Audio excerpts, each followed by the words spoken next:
that's of rough. 2024 NCAA Division III Volleyball Championships, joined by head coach Greg Walker, student athletes Taylor Gwynn, Ari Cross, and Olivia Smith. Coach, if we could just start with an opening statement, and then we'll have a few questions for you. Yeah, first I want to thank Johns Hopkins for hosting such a great regional. I know we were really excited about getting to come here, and also getting to be at least in a similar pod that we knew some of the teams, especially from the New England regions. That was nice. And then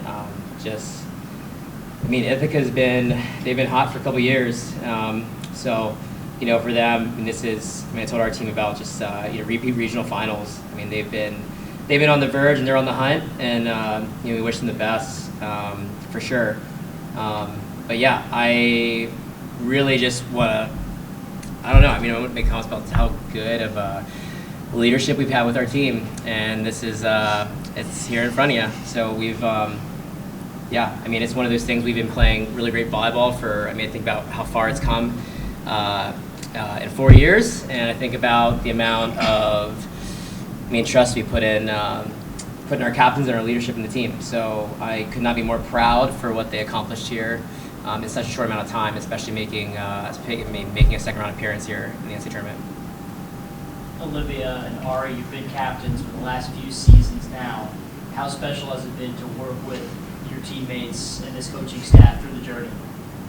I think it's been just such an incredible blessing. We have been so lucky to have such a great group of student athletes in our group, and working with Ari has been such a privilege, and she makes it easy to work with, and I think we're really proud of what we've built, and we can't wait to see the legacy that we leave.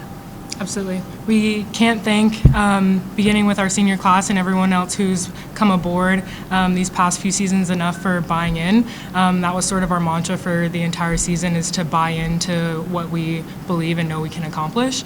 And so showing up every day and getting better in the gym we can't honestly ask for more from our team. Taylor, in that match, you added to your single season program record in terms of assists as a grad transfer coming in. What has it been like to work with such a talented team? Well, I feel like I got to tell you a little bit last time, but it's a privilege to join a culture that's been established, that's both cohesive, it's a real community, and competitive. I think usually you get one or the other, right? Like you get a welcoming, fun environment, or you get competition. And these guys especially have done a really good job of building something that was really, really easy to walk into. And that's a privilege in itself. I think the weapons that I had this year were insane, and that was something I didn't think I would get to play with in my own career. So to go up on a ball that's like a perfect pass and have 3 options that would just terminate was just a feeling that I'm so grateful I ever got to have. Coach, I know this crazy ride of a season just came to an end, but can you put it in a little bit of perspective as you look back on the things you accomplished and where the program is moving forward? I think the senior group here, we have a lot of early on fun memories. Honestly, the whole process to get to this point, I think there's so many funny things that have happened along the way, especially just kind of each season, how it's developed. But I think the culmination was, within 4 years being able, we're really fortunate to compete in one of the toughest Division III conferences. I know unfortunately Babs had met the cut line this year at the NPI, but we were looking pretty good there to have 4 teams in. I think that's a privilege to play in a league where it's, every night you got to show up and play tough. For them to put together the record they have this season, and using that experience to go into to be able to fight through a weekend of getting, it was we called it a revenge tour. It was especially with Springfield, just kind of the results in the last couple of decades of Smith versus Springfield. I felt like they didn't back down on it, and they saw the opportunity. And then even MIT, I think one of our big time coaches back in the early 2000s was the last to beat MIT on their exact same revenge tour, very similar to ours. And so I think it was really cool to be able to see that.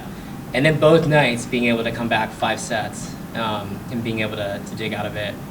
But I'm really unbelievably proud to see them be able to leave a legacy here, especially that culminated with a new MAC championship. So. In round one, there was a watch party in a classroom on campus. Today for round two was in an auditorium. What's the support been like from both the community and the alums as you've gone on this ride? Yeah. Smith is a big-time athletic school, or we're becoming one at least.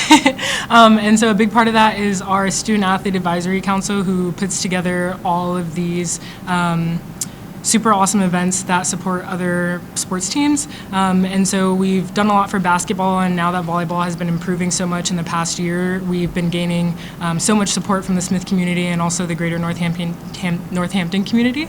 And so to see that again with our growth as well has been awesome, to know that we have just as much backing as we do in our own gym. And our alumni have really shown out too. We had an NYU tournament where we had an entire alumni chapter come out and support us, and that was really cool to be able to not only see like the generations of support for Smith, but also to like get to interact with everybody and really be able to build on a legacy that came before us, before volleyball, and like will continue after this class leaves too.